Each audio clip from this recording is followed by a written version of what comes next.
Do you know people who live completely in the here and now? People who want to experience every moment intensively and for whom it is important what is good for them at the moment. People who put well-being, wellness, or pleasure above all else. The psychological key to understanding these character traits can be revealed in the tradition of Jungian psychology, in the archetype of the ecstatic, also called creative artist or doer. In this video, we introduce you to this archetype and its pathological manifestation, the emotionally unstable personality disorder, in 10 points, using examples from movies and mythology, and give you hints on how to successfully deal with its strengths and weaknesses. The ecstatic, creative artist or doer and the emotionally unstable personality disorder in 10 points. Point 1. What makes the ecstatic archetype tick? The main personality trait of the ecstatic is his experience of the present. In addition, it is of particular importance to him that he feels good in the moment and that he is doing well.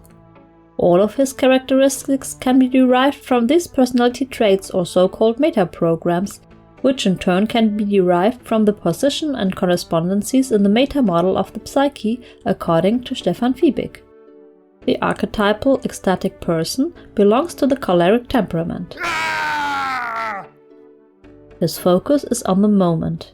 He is always asking himself what is good for him at the moment. Accordingly, his basic need is well-being. He focuses on the impulses that move or inspire him, which is why he is considered extroverted. His core beliefs are the following: only the moment counts, and now or never, or also you only live once. In addition, his health and physical well-being can play an important role for him. Point 2. His strengths.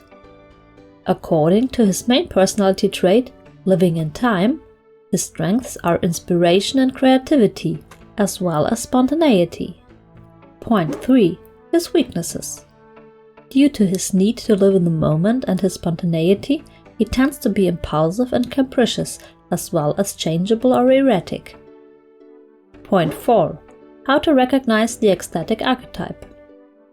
You can recognize ecstatics very well by the fact that they put a great focus on the present.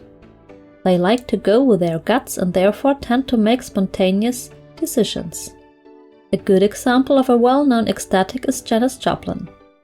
Do you actually sit down when you get up in the morning and write out a song, or do you, when you say you write it, do you compose it on your feet? You just make it up. I don't write songs, I just make them up. They don't exist on paper, your songs, in other words? Sometimes I write down the words so I don't forget them, but I don't write songs. That's a whole different concept. I just make them up. Yeah. What do you think when you're singing? Are you actually thinking what's going on in the song, or can your mind be somewhere else, or do you feel kind of transported? I'm not really or thinking much. Any of the above? I'm not really thinking much. You just sort of try and feel. Yeah. Ecstatics need things and people in their environment that help them to express their ideas and creativity spontaneously. People together with whom they can get into a creative flow and who inspire them and thus give them a good feeling in the here and now. The ecstatic archetype can, among others, be confused with the trickster or equilibrist archetype, whereas the trickster does not have any extreme or impulsive ups and downs, being generally more passive and resilient. In contrast to the ecstatic, whose pathological expression is the emotional unstable personality disorder, the pathological form of the trickster is the passive-aggressive personality disorder. Point 5. How does an ecstatic person react in conflict situations? The defense mechanism of the ecstatic archetype is suppression or repression. That means that when overwhelmed, unwanted desires that could cause a feeling of guilt or shame are suppressed into the subconscious and thus forgotten. However, these repressed contents can reappear in unconscious redirection activities such as overeating to maintain a feeling of pleasure and well-being, or in dreams, which bring our subconscious to light. Point 6. The ecstatic in mythology. The archetype of the ecstatic or doer or creative artist is, like all personality archetypes, a basic pattern of human experience. We experience this archetype in many myths and fairy tales. For example, we find Aholiab in biblical Jewish mythology. He is mentioned in Exodus as Bezalel's assistant in the construction of the tabernacle, the portable temple. In this context, Aholiab is considered an inspired artist and was also a master of weaving and embroidery. In Egyptian mythology, we find Bes. He is, among other things, the god of dance and merrymaking. In Greek mythology, Dionysus corresponds to the ecstatic archetype. He is the god of wine, ecstasy, and fertility. He is the youngest of the Greek gods and is also named the Deliverer in literature and poetry.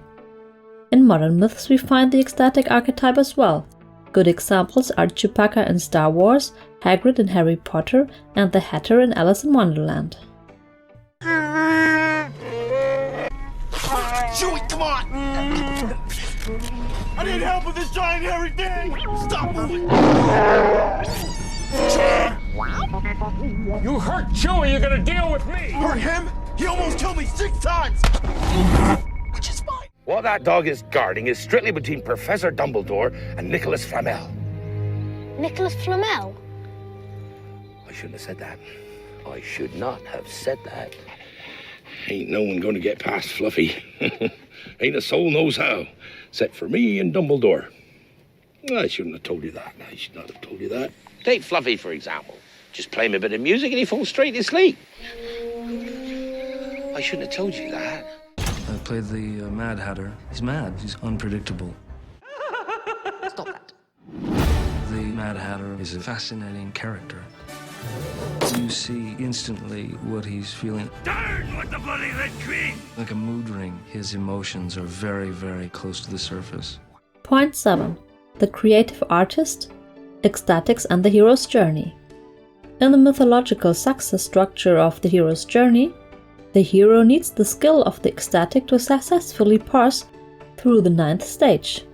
In this stage, the hero can attain the ultimate boon, and he needs the experience of the present and the power to inspire in order to be open to receive this higher gift. By the way, you can learn more about this stage of the hero's journey in our video series about the hero's journey. Link in the description. Point 8. How can you recognize emotionally unstable personality disorder?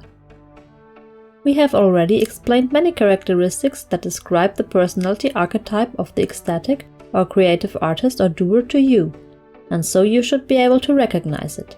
Often, it is even easier to perceive the pathological manifestation since its characteristics are usually more pronounced and accordingly stand out negatively. In the ICD-10, the emotionally unstable personality disorder is classified under F60.3. The pathological form of the ecstatic corresponds to the subtype impulsive type, F60.30. In addition to the features of specific personality disorder F60 that must be present for a diagnosis of personality disorder, at least 3 of the following 5 criteria must be present for emotionally unstable personality disorder to be diagnosed with the impulsive type subtype. Point 1. There is a distinct tendency to act unexpectedly without regard to consequences. Point 2. There is a clear tendency to get into arguments and conflicts with others, especially when impulsive actions are thwarted or criticized. Point 3. There is a tendency to outbursts of anger or violence and an inability to control behavioral explosions. Point 4. Difficulty in maintaining actions that are not immediately rewarded. Point 5. An unstable and capricious mood is present. Maybe we'll make a video about personality disorders later, perhaps in an expert channel. Simply subscribe to our channel and when the time comes we will let you know. Or subscribe to our newsletter. Please find the link in the description. Someone suffering from emotionally unstable personality disorder is one of the typical difficult personalities. It is usually quite challenging when your boss, colleague, your spouse or life partner, a parent or child suffers from this personality disorder. So the question arises: how you can deal with a balanced or unbalanced ecstatic person? Point 9. Here are a few initial tips. To deal well with an ecstatic person, it is important to give him the opportunity to express his ideas and inclinations, because they give him well-being and enjoyment of life. It is especially important to take his current inner state into account, because the moment should be suitable for him, so that he can fulfill the tasks with conviction. Since his competencies lie more in the completion of tasks with a short planning horizon and a direct completion with quick results, this should be taken into account accordingly when assigning or planning projects or orders. To deepen your knowledge of this and all other archetypes, as well as to understand their importance in therapy, coaching, business relationships, professional and private life, you are welcome to attend our seminars on the personality archetypes. Point 10. How can someone with an emotionally unstable tendency balance his personality? If an unstable person wants to bring his or her imbalances into balance, and if a well-developed ecstatic person wants to expand their competencies, or if you want to balance your inner ecstatic, it is a good idea to develop within yourself the complementary archetype, namely the hermit. In contrast to the ecstatic, the hermit is objective, emotionally distant, and strategically oriented. To learn more about the hermit archetype, watch the video on our channel about it. Do you see yourself as an ecstatic? Do you know people in your environment who match these personality traits? What do you find particularly difficult in dealing with these people? Which well-known real or fictional people with these characteristics of an ecstatic person or those corresponding to an emotionally unstable personality disorder do you know? We look forward to your comments. Also feel free to write any questions you have below the video, because we will make a video at the end of the series answering these questions. If you haven't done already, like and share the video, subscribe to our channel and activate the bell to be always up to date. Thanks for watching and see you soon!